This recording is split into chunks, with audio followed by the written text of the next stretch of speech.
Polemik penunjukan anggota TNI Polri sebagai penjabat kepala daerah masih bergulir. Menko Polhukam menyatakan penempatan TNI Polri sebagai penjabat kepala daerah diperbolehkan, baik dalam undang-undang, peraturan pemerintah maupun putusan Mahkamah Konstitusi. Namun, Mahkamah Konstitusi justru menyampaikan sikap berbeda.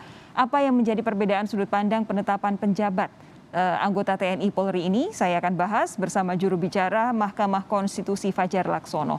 Bung Fajar, selamat malam. Selamat malam, Mbak. Jadi sebenarnya boleh tidak anggota TNI Polri aktif sebagai penjabat kepala daerah? Iya, kalau itu pertanyaannya sebetulnya tidak ada perubahan hukum terkait dengan itu, karena kemudian Mahkamah Konstitusi di dalam putusan kemarin itu sebetulnya memang banyak merujuk pada Undang-Undang ASN yang juga berkaitan dengan Undang-Undang TNI dan Undang-Undang Polri. Nah, oleh karena itu sebetulnya memang kalau ditanya TNI aktif boleh atau tidak menjabat sebagai penjabat kepala daerah, itu sebetulnya kembali kepada undang-undang yang mengatur itu. Yang itu kemudian ditegaskan, dirujuk, dikutip kembali di dalam putusan Mahkamah Konstitusi. Secara prinsip, di dalam undang-undang TNI, itu kan memang ketika ada TNI yang masih aktif, itu tidak boleh menjabat sebagai jabatan-jabatan sipil. Dia harus mengundurkan diri atau sudah pensiun, kan begitu. Nah, tetapi di dalam undang-undang itu ada juga disebutkan bahwa TNI atau prajurit TNI aktif itu bisa menduduki jabatan di 10 institusi yang eksplisit disebutkan di dalam undang-undang TNI, kan begitu. Baik. Ada institusi yang membidangi pertama politik, keamanan negara, kemudian intelijen negara, narkotika nasional, SAR nasional, dan sebagainya, 10 institusi itu.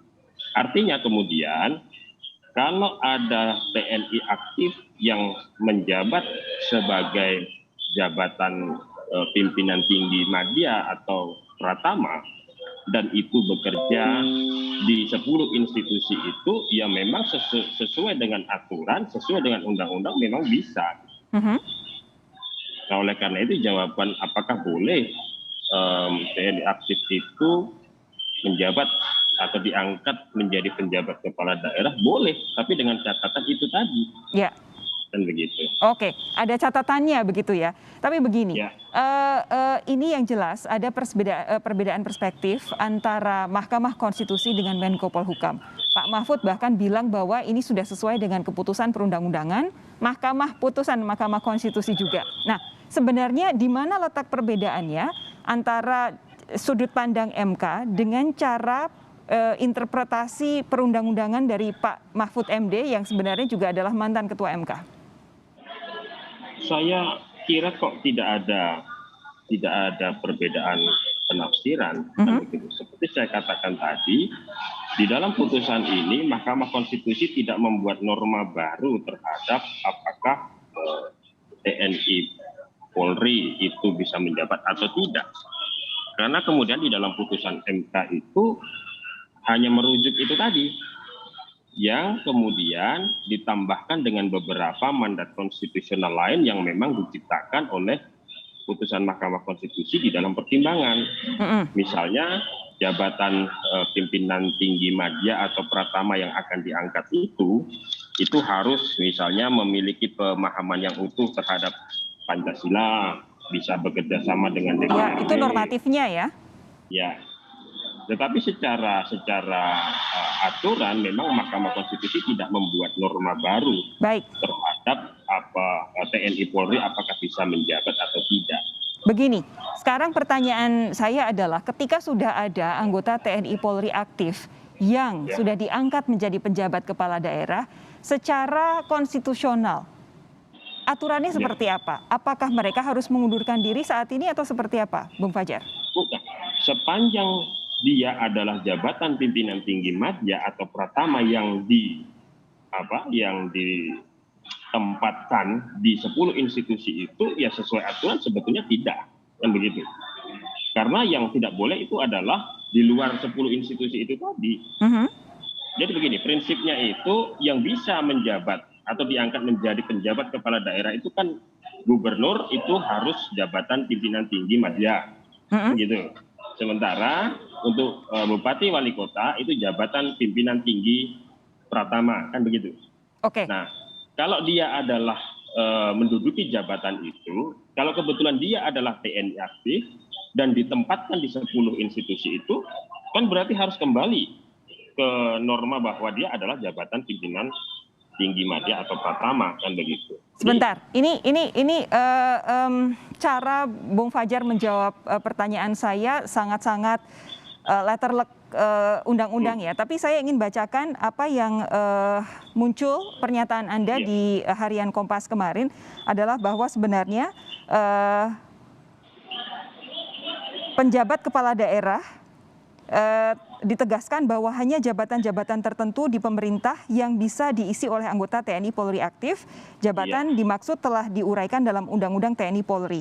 Maka di luar jabatan-jabatan tersebut, anggota TNI dan Polri yang hendak mengisi jabatan di pemerintahan, termasuk menjadi penjabat kepala daerah, harus terlebih dulu mengundurkan diri dari TNI Polri. Bung Fajar di sini dikutip menegaskan, meski hal itu diuraikan dalam pertimbangan putusan MK, tetapi mengikat atau wajib dipatuhi karena seluruh putusan MK itu mengikat tidak hanya amar putusan, tetapi juga pertimbangannya. Ini maksudnya bagaimana? Iya, justru itu yang saya katakan tadi. Jadi, prinsipnya adalah di dalam Undang-Undang Pilkada itu syarat utama supaya bisa diangkat menjadi penjabat kepala daerah itu adalah JPT madya untuk gubernur. Saya ulang lagi nih. Kemudian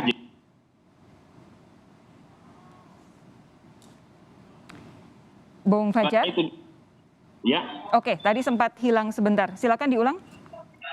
Iya, JPT madya untuk gubernur, JPT pratama untuk bupati wali kota. Kan poinnya itu dulu, normanya kan gitu. Nah, artinya di dalam putusan MK itu juga disebutkan siapapun yang sedang menduduki jabatan tinggi madya atau pratama itu berarti memenuhi syarat secara kepangkatan untuk diangkat menjadi penjabat kepala daerah. Oke. Begitu, clear ya?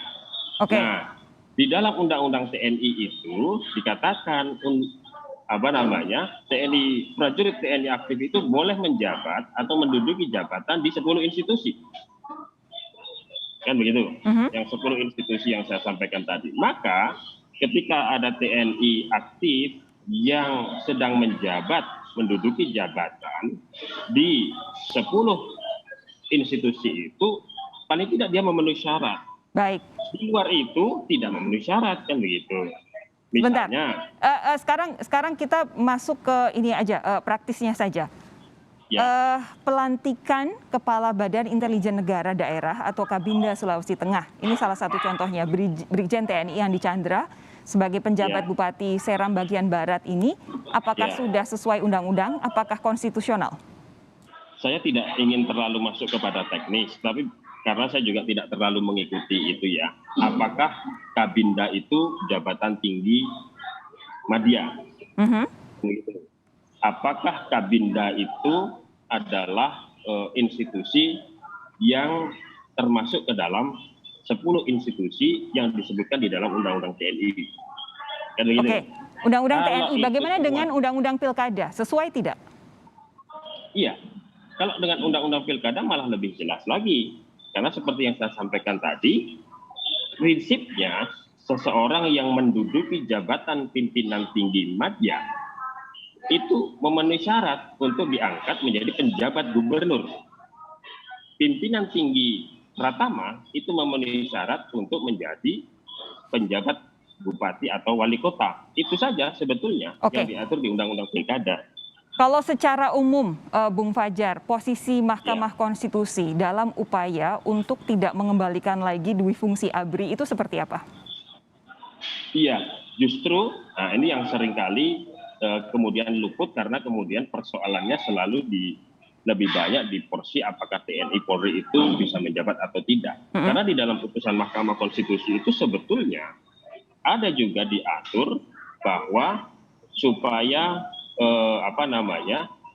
proses pengisian jabatan lowong kepala daerah menuju politik hukum pilkada serentak ini tetap dalam kerangka dipilih secara demokratis menurut pasal 18 Undang-Undang Dasar, maka sebetulnya perlu aturan untuk menjaga prinsip demokrasi itu.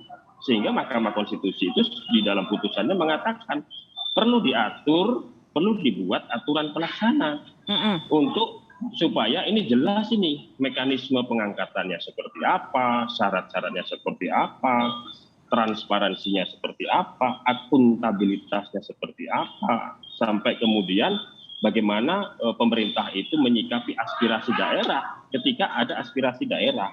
Nah itu sebetulnya poinnya gitu kan.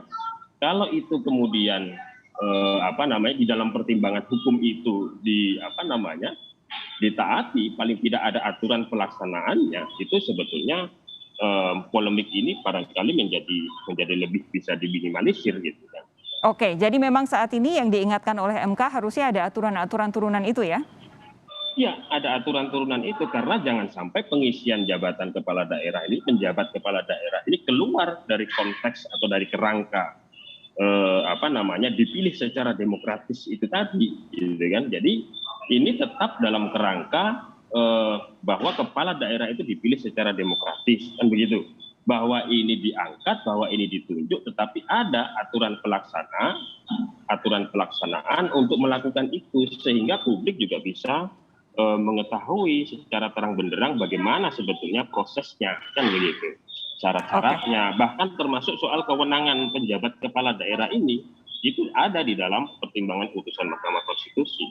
Baik, mungkin kita harus ada sesi dialog lagi soal hal ini untuk memastikan lagi sebenarnya posisi Mahkamah Konstitusi dan posisi pemerintah bagaimana tentang penjabat kepala daerah yang diisi oleh personel atau anggota Polri dan ataupun TNI aktif. Bung Fajar, terima kasih sudah bergabung malam hari ini di Sapa Indonesia Malam. Sehat terus, kita jumpa lagi lain waktu.